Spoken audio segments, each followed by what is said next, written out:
சாரங்கபாணி உயிரற்ற உடலோடு உடையார்பாளையத்தில் மரத்தில் தொங்கினான்.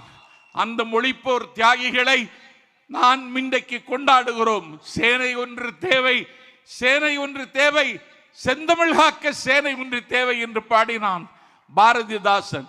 செந்தமிழ் காக்க இனி ஒரு சேனை தேவைப்படுமானால் அந்த சேனையை தருகிற இயக்கம் எங்கள் தளபதியின் தமிழக வெற்றி கழகம் என்பதை மத்தளம் கொட்டி வரி சங்கம் நின்றுதி நான் இன்று சொல்லுகிறேன். அந்த சேனை எங்களிடத்தில் தான் இருக்கிறது. நீங்கள் இந்தியை எதிர்ப்பதாக நாடகம் போடுகிறீர்கள். 40 நாடாளுமன்ற உறுப்பினர் உங்களுக்கு இருக்கிறார்கள்.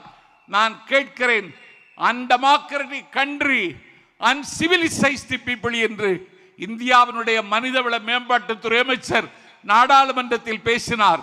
என்ன எதிர்வினையாற்றுகிறீர்கள்? எம்பி என்றால் யார்? He is one of the DMK that have invaded Delhi. டெல்லியோடு மோத, டெல்லியோடு யுத்தம் செய்ய, டெல்லியில் குவிந்து கிடக்கிற அதிகாரங்களை உடைத்து நொறுக்குகிற படைக்கலன் நான் ஒரு எம்பி. அந்த கடமையை செய்தீர்களா? நாடு பார்த்து கொண்டிருக்கிறது.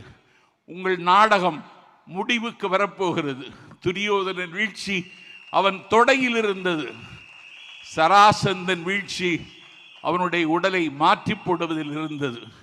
இதயத்தை கீழே இறக்கி வைத்த ஹிட்லரின் வீழ்ச்சி ரஷ்யாவின் கடும் குளிரில் இருந்தது.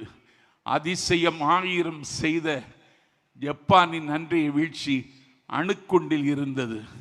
ஒரு வல்லாதிக்கத்தின் வீழ்ச்சி அண்ணாவின் சென்னாவில் இருந்தது.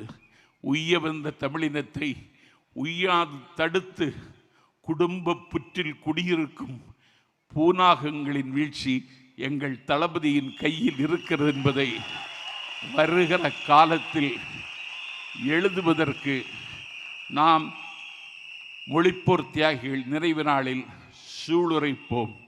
வருகிற காலம் நம் காலம், வருகிற காலம் தமிழக வெற்றி கழகத்தின் காலம். எத்தனை தடைகள் போட்டாலும் தடைகளை தகர்த்து தடந்தோள் தட்டி முன்னேறுவோம். நதி நடக்க மறுத்தாலும் வெள்ளம் நிற்காது.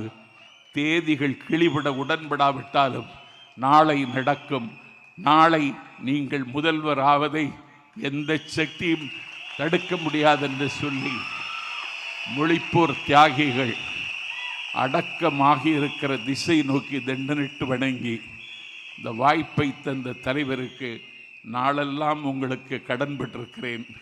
நீங்கள் பேசாமல் இருக்கிறீர்கள், ஆனால் உங்களை பற்றித்தான் எல்லோரும் பேசுகிறார்கள்.